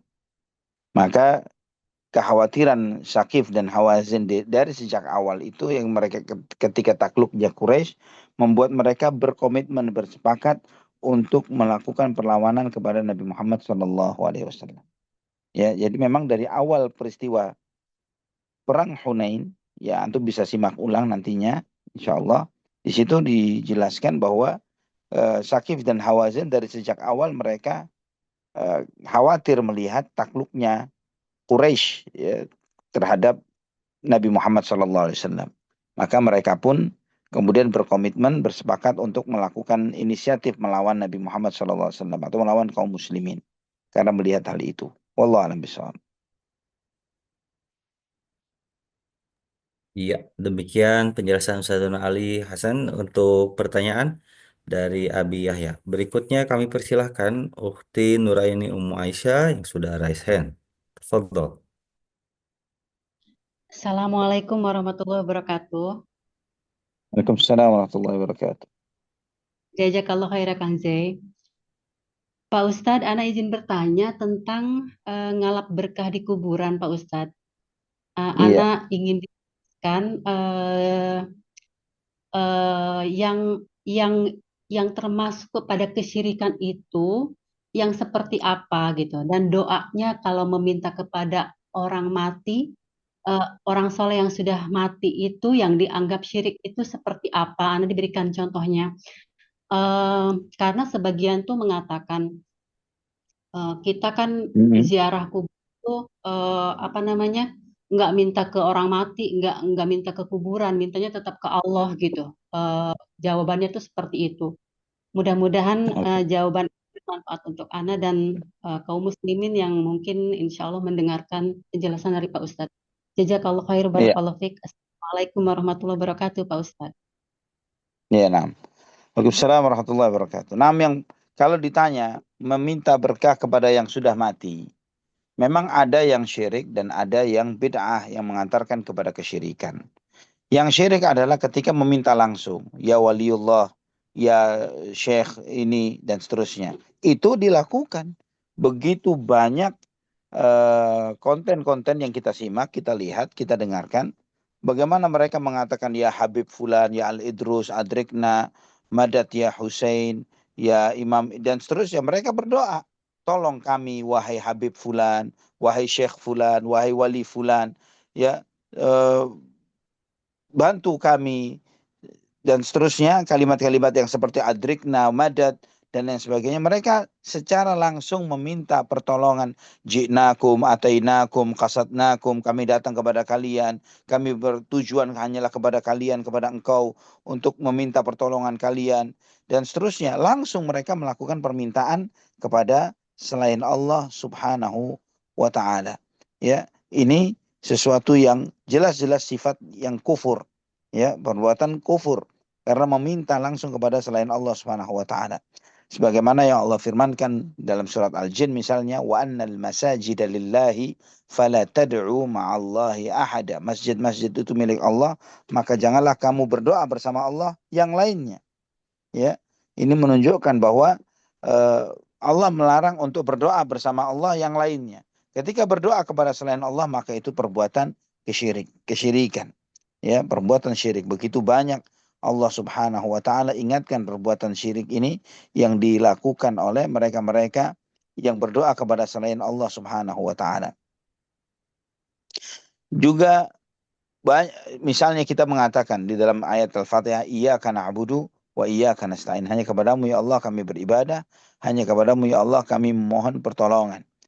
Ya, ini Allah menyebutkan bahwa ibadah itu hanya kepada Allah, meminta pertolongan kepada Allah Subhanahu wa taala. Ini Allah Subhanahu wa taala ajarkan kepada kita untuk beribadah hanya kepadanya, meminta tolong hanya kepada Allah Subhanahu wa taala. Allah Subhanahu wa taala mengingatkan dalam banyak ayat Al-Qur'an, di antaranya misalnya di dalam surat Al-A'raf, Allah menyampaikan innal ladzina tad'una min dunillahi ibadun amsalukum fad'uhum falyastajibu lakum in kuntum shadiqin. Sesungguhnya yang kalian seru selain Allah, yang kalian berdoa kepadanya selain Allah Subhanahu wa taala, orang-orang yang kalian minta itu adalah hamba-hamba yang lain, hamba-hamba seperti kalian. Mereka ibadun amsalukum, mereka hamba-hamba Allah sama seperti kalian. Fad'uhum falyastajibu lakum in kuntum shadiqin. Silakan kalian minta kepada mereka, silakan mereka bisa mengabulkan permintaan kalian jika kalian adalah orang yang benar. Artinya Allah menegaskan bahwa hamba-hamba selain Allah yang diminta selain Allah Subhanahu wa taala tidak bisa mengabulkan doa. Ya, tidak bisa mengabulkan doa. Itu penegasan dari Allah Subhanahu wa taala dalam banyak ayat Al-Qur'an. Jadi ini bentuk syirik, meminta kepada selain Allah, berdoa kepada selain Allah. Ya Syekh fulan, ya Habib fulan, kami datang, kami minta pertolongan, ya, minta fulus, minta ini dan seterusnya, itu adalah syirik. Ada lagi yang bentuk kedua, bukan dengan meminta secara langsung, tapi mengatakan bahwa yang diminta itu mereka mintanya kepada Allah. Mereka hanya menjadikan orang-orang wali-wali itu sebagai perantara mereka untuk memberi syafaat di sisi Allah Subhanahu wa taala. Ini pun Allah Subhanahu wa taala menyebutkan perbuatan itu sebagai perbuatan syirik juga. Sebagaimana di dalam surat Yunus ayat 18. Allah berfirman wa ya'buduna min dunillahi ma la yadhurruhum wa la yanfa'uhum wa yaquluna haula'i syufa'auna 'indallah. Qul atunabbi'una Allah bima la ya'lamu fis samawati wa la fil ard subhanahu wa ta'ala amma yusyrikun. Dan mereka berdoa kepada selain Allah yang tidak bisa memberi manfaat, tidak bisa mencelakakan mereka atau memberi manfaat kepada mereka. Dan mereka mengatakan bahwa orang-orang itu adalah pemberi-pemberi syafaat bagi kami di sisi Allah. Itu klaimnya. Klaimnya mereka, haula'i syufa'auna indallah. Orang-orang yang kami minta itu, kami nggak minta kepada mereka. Kami hanya menjadikan mereka sebagai pemberi-pemberi syafaat kami di sisi Allah. Allah membantah klaim itu dengan firman-Nya, "Qul atunabbi'unallaha bima la ya'lamu fis samawati wala fil ard." Sampaikan kepada mereka, bisakah kalian memberitahu Allah apa yang Allah tidak tahu, baik itu di langit maupun di bumi? Subhanahu wa ta'ala amma yusyrikun. Maha suci Allah dan maha tinggi dari kesyirikan yang mereka perbuat. Allah sebutkan itu sebagai perbuatan syirik. Ya, Allah sampaikan itu adalah syirik. Wallahu a'lam bishawab. Pak Ustadz, Nah, yang ya. kedua itu, apakah Ya. itu termasuk mengeluarkan seseorang dari Islam, Pak Ustadz? Kalau dia meyakini bahwa beribadah kepada Allah itu perlu perantara, maka itu bisa menyebabkan seseorang itu murtad. Ya, karena ibadah kepada Allah, Allah telah menegaskan bahwa Allah itu maha dekat, Allah maha mendengar, Allah maha mengetahui, Allah maha mengasihi dan menyayangi hambanya.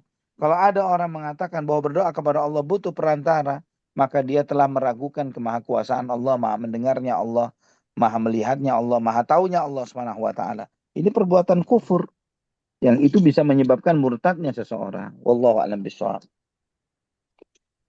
Insya Allah Pak Ustadz, jazakallah khairan atas penjelasan Pak Ustadz, Pak Ustadz. Wa jazakumullah khair. Barakallahu fiik. Barakallahu Assalamualaikum fiik. warahmatullahi Waalaikumsalam warahmatullahi wabarakatuh.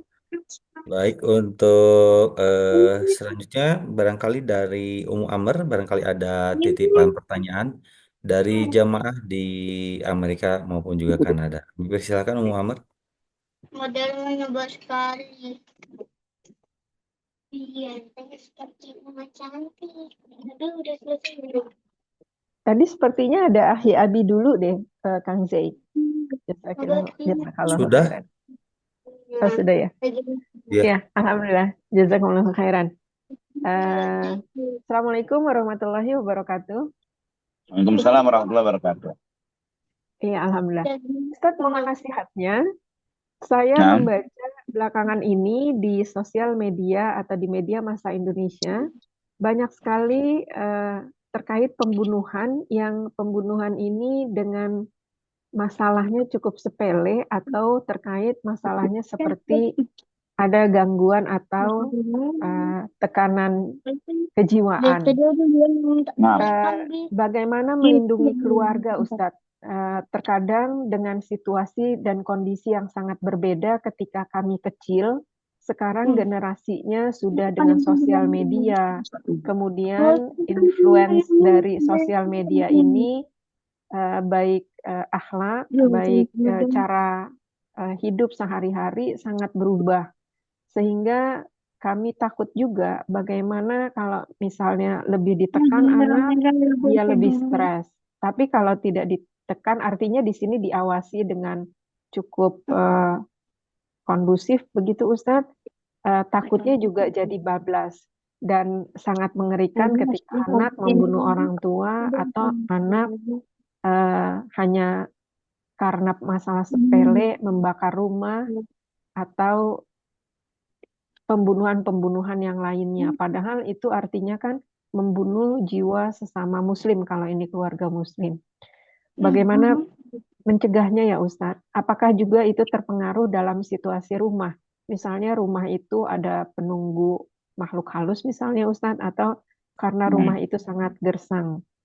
Atau bagaimana nasihatnya Ustadz? Jazakumullahu khairan. wa jazakumullah khair. Barakallahu fiik. Wallahu a'lam bishawab. Bahwa nilai-nilai Islam jika diberlakukan di dalam sebuah rumah tangga, yaitu bahwa rumah tangga itu dibiasakan untuk beribadah, bertakarrub kepada Allah Subhanahu wa taala. Kemudian juga dihidupkan dengan meninggikan, menjunjung tinggi akhlak, ajaran Islam untuk saling hormat menghormati satu dengan yang lainnya, yang tua menghargai yang muda menghormati yang tua. Nilai-nilai ini terus dikembangkan untuk bertutur kata yang baik, untuk memiliki sikap empati satu dengan yang lainnya, dengan terus menghidupkan dalam rumah tangga itu nuansa ibadah kepada Allah Subhanahu wa taala, menjalankan misi dan visi dan misi dalam berumah tangga, bahwa rumah tangga itu adalah sebuah madrasah di mana semua anggota keluarga itu belajar untuk saling tolong menolong dalam kebajikan dan ketakwaan kepada Allah, bertakarrub kepada Allah Subhanahu wa taala untuk menjadi hamba-hamba Allah yang terbaik, dan juga saling ditumbuhkan di antara anggota keluarga itu semangat untuk saling mendoakan satu dengan yang lainnya, ya, untuk berterima kasih atas kebajikan satu dengan yang lainnya, untuk saling mendoakan satu dengan yang lainnya. Maka itu semua yang Anda sampaikan ini adalah bentuk antisipasi kita supaya apa yang terjadi itu, yang diberitakan itu tidak terjadi dalam rumah tangga kita. Karena ana hakul yakin, ya, ketika rumah tangga itu dipenuhi dengan ibadah kepada Allah Subhanahu wa taala, dipenuhi dengan akhlakul karimah, dipenuhi dengan orang-orang yang saling memahami akan hak dan tanggung jawabnya masing-masing. Orang tua tahu tanggung jawabnya sebagai orang tua, anak tahu sebagai tanggung jawabnya sebagai seorang anak. Kasih makanya. Nah, itu kalau itu dipenuhi dengan yang seperti itu, maka apa yang dikhawatirkan ini tidak akan terjadi. Namun kita sadari, kita hidup di masa banyak rumah tangga itu tidak tahu tanggung jawab, hak dan tanggung jawabnya masing-masing. Baik orang tua maupun anak. Mereka hanya hidup dengan konteks materialisme. Ya, konteksnya semuanya adalah berdasarkan materialisme. Tuntutan-tuntutan personal, harapan-harapan dan apa ya? Jadi setiap orang tua menuntut anaknya untuk mensupport diri mereka secara finansial, ya, kesuksesan yang sifatnya materi dan terus demikian. Tuntutan yang seperti ini, yang itu sebagian besarnya malah jauh dari nilai-nilai Islam, malah menjadi beban yang berat bagi seorang anak. Apalagi di samping tuntutan itu ada tantangan-tantangan yang dia hadapi di eksternal dirinya, di sekolah, di tempat kerja, dan lain sebagainya. Yang itu menjadi akumulasi stres yang sangat besar bagi anak tersebut. Yang ini tanpa disadari itu menjadi tambahan beban bagi sang anak. Yang pada titik tertentu, ketika setan itu memaksimalkan godaannya kepada anak ini, atau kepada orang tua, bisa jadi perbuatan itu dilakukan oleh anak terhadap orang tuanya, atau orang tua terhadap anaknya. Karena kondisi ini terjadi kepada mereka-mereka yang begitu gampangnya membuka dirinya untuk digoda oleh syaitan. Wallahu a'lam bishawab. Jadi kalau ditanya bagaimana mengantisipasinya, jelas seperti tadi yang Anda sampaikan, bahwa kesadaran orang tua untuk menyadarkan kepada anak-anaknya apa tujuan hidup di muka bumi dan bagaimana menjalankan nilai-nilai dinullah di dalam rumah tangga, dalam ibadah, dalam akhlak, dan seterusnya. Penghormatan terhadap yang lebih tua, penghargaan terhadap yang lebih muda.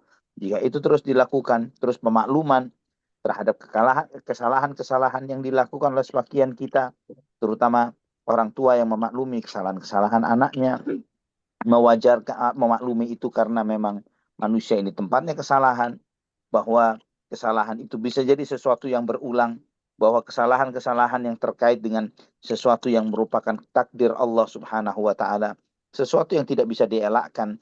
Jadi tidak perlu untuk terus diungkit-ungkit hal yang seperti ini, untuk terus menimbulkan beban rasa bersalah yang akumulatif juga pada diri seseorang.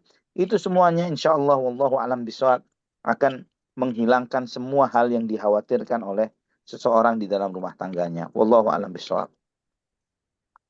Ya Ustadz, Masya Allah, jazakallahu khairan. Intinya dengerin kajian sering-sering ya Ustadz ya. Benar. Dengerin kajian, terus kemudian juga di samping dengerin kajian juga semangat untuk ibadah bersama Iya Ustadz, dalam Masya anggota Allah. rumah tangga. Iya Ustadz, Masya Allah. Ustadz, sebenarnya ada dua, tapi yang satu lagi di cancel katanya tentang perang karena masih ada lanjutannya di pekan yang depan. Nah, Yang satu lagi ini pertanyaannya di luar tema, boleh ya Ustadz? Terakhir. boleh? Ya, Assalamualaikum warahmatullahi wabarakatuh. Ustadz, apabila ada dua saudara sama-sama perempuan tinggalnya berjauhan, yang satu di Indonesia, yang satu di luar negeri, dan sudah tidak punya keluarga lainnya. Saudara perempuannya yang di luar negeri ini memerlukan bantuan saudara perempuannya, sedangkan saudara perempuan yang di Indonesia ini memang juga tidak punya pekerjaan, Ustadz. Jadi hidupnya dibantu oleh kakaknya ini. Tetapi ketika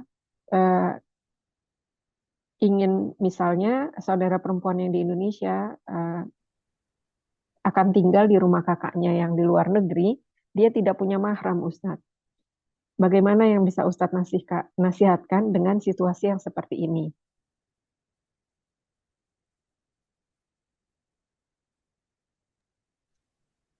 Afwan. Muhammad dengar suaranya? Dengar, Ustadz. Baik. Jadi kondisi kebutuhan itu apakah sesuatu yang sifatnya urgent atau gimana? Anak kurang detail juga. Cuma di sini yang satu yang di Indonesia dia hidup sendiri karena saudara laki-lakinya sudah meninggal dunia. Jadi dia sendiri dan tidak punya pekerjaan. Sedangkan kakaknya yang di luar negeri memang membutuhkan bantuan juga untuk pekerjaannya. Jadi sekalian bisa sama-sama menolong adik. Ya. Tapi kalau adiknya berangkat ke luar negeri kan tidak ada mahramnya, Ustadz. Dan tidak bisa diupayakan dari keponakan atau bagaimana? Nah, itu yang belum ada informasi dari pertanyaan ini. Dan kalau umpamanya ada mahramnya, misalnya dicari keponakan atau yang lainnya, apakah secara syariat diperbolehkan gitu, Ustadz? Karena kan pasti kalau pindah ke luar negeri di sini negaranya kan negara kafir, Ustadz. Negara yang penduduknya kebanyakan bukan Muslim. Nah, wallah alam bisawab, Ana sih melihat kalau misalnya ada yang bisa mengantarkan saudaranya yang di Indonesia ini untuk berangkat ke luar negeri dengan mahram, maka itu dibolehkan. Wallah alam bisawab. Terlebih untuk membantu saudaranya yang selama ini juga menopang kehidupan dirinya yang hidup di sana. Wallah alam bisawab.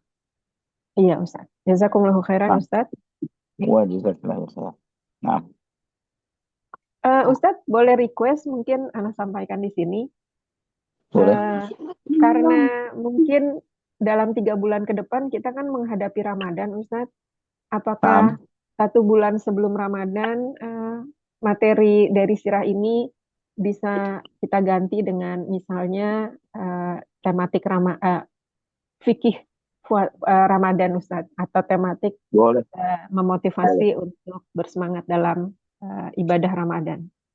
Boleh, insya Allah, Muhammad. Insya Allah. Ahlan wa sahlan. Ya. Masya Allah. Jazakumullahu khairan, Ustadz. Wa jazakumullahu khairan. Insya Allah ta'ala. Baik, Ummu Amr, itu rupanya itu ya pertanyaan dari jamaah di Amerika dan Kanada. Masya Allah, barakallahu fiik. Semoga Allah Subhanahu wa Ta'ala memberikan solusi terbaik kepada tadi yang bertanya ya. Mudah-mudahan mendapatkan kemudahan untuk diberikan kemudahan untuk bertemu kakaknya ya, jamaah yang ada di Ya. Indonesia ke luar negeri di sana ya. Mudah-mudahan Allah memudahkan dan diselamatkan. Amin insya Allah. Ya. Baik, untuk selanjutnya sebelum ditutup Ustadz, barangkali ada nasihat penutup di kajian pada malam hari ini. Kami persilakan Ustadz. Nah, alhamdulillah, ikhwafillah rahimani wa rahimakumullah. Di kesempatan ini di antara pelajaran berharga yang diajarkan oleh Nabi SAW adalah luhurnya akhlak dermawan. Ya, kedermawanan itu ternyata bisa berdampak sangat besar untuk menghilangkan kebencian dalam hati saudara kita. Itu di antara anugerah besar yang perlu kita ambil pelajaran, itu menjadi hikmah besar. Maka ketika kita mungkin menghadapi masalah tertentu dengan teman, saudara, sahabat, mungkin kita bisa memanfaatkan hal ini, memberi hadiah yang terbaik yang kita tahu dari teman atau saudara kita, untuk menghilangkan rasa kesal, rasa benci, rasa marah yang ada di dalam hati sahabat atau teman kita. Dan insya Allah kita akan lebih mendalami lagi tentang pembagian ghanimah perang Hunain pada kajian yang akan datang. Semoga apa yang kita pelajari memberi manfaat bagi kita semuanya. Aku qouli hadza, subhanakallahumma bihamdik, asyhadu an la ilaha illa anta astaghfiruka wa atubu ilaik. Wassalamualaikum warahmatullahi wabarakatuh. Waalaikumsalam warahmatullahi wabarakatuh. Semoga jazakallahu khairan kepada Ustazuna Hasan Bawadir Hafizahullah Ta'ala yang telah menjelaskan kajian kita pada malam hari ini tentang penghubungan di perang lain ini. Dan jemaah sekalian rahimanirakumullah, demikianlah perjumpaan kita bersama Ustazuna Ali Hasan Bawazir Hafizahullah Ta'ala di peristiwa perang Hunain. Subtopiknya adalah pengepungan kota Taif. Semoga Allah Taala memberikan taufik serta hidayah kepada kita semua, dan kita dapat mengambil ilmu yang bermanfaat dari apa yang telah dijelaskan oleh Suzana Haliasan Bawazir Hafizullah Ta'ala. Kami haturkan banyak terima kasih jazakumullah khairan kepada Ustadzana Ali dan juga keluarga yang telah memberikan kesempatan untuk berbagi ilmu kepada kami semua yang hadir pada malam hari ini. Barakallahu fikum, jazakumullah khairan. Semoga Allah SWT menjaga Ustadz dan keluarga dalam keadaan sehat walafiat, dimudahkan, dilancarkan, dan diberkahi ke seluruh kehidupannya. Amin ya rabbal alamin. Begitu pula kami haturkan banyak terima kasih kepada jamaah setia Bumiku Mengaji yang hadir pada malam hari ini. Tak lupa pula kepada rekan-rekan Bumiku Mengaji yang telah menyelenggarakan kajian pada malam hari ini sehingga terselenggara dengan baik, aman, dan lancar. Amin ya rabbal alamin. Barakallahu fikum. Kita puas dengan doa kifaratul majelis. Subhanakallahumma bihamdik. Asyhadu alla ilaha illa anta astaghfiruka wa atubu ilaik. Sampai berjumpa kembali insya Allah dari hari esok hari Selasa malam pukul 20.00 waktu Indonesia Barat bersama Ustazuna Faisal Miftah Hafizahullah Ta'ala. Demikian, mohon maaf, mohon pamit undur diri dan mohon maaf atas segala kekhilafan. Wassalamualaikum warahmatullahi wabarakatuh. Waalaikumsalam warahmatullahi wabarakatuh. Terima kasih Ustadz, selamat istirahat. Afwan. Barakallahu Barakallahu fiik. fiik. Maaf.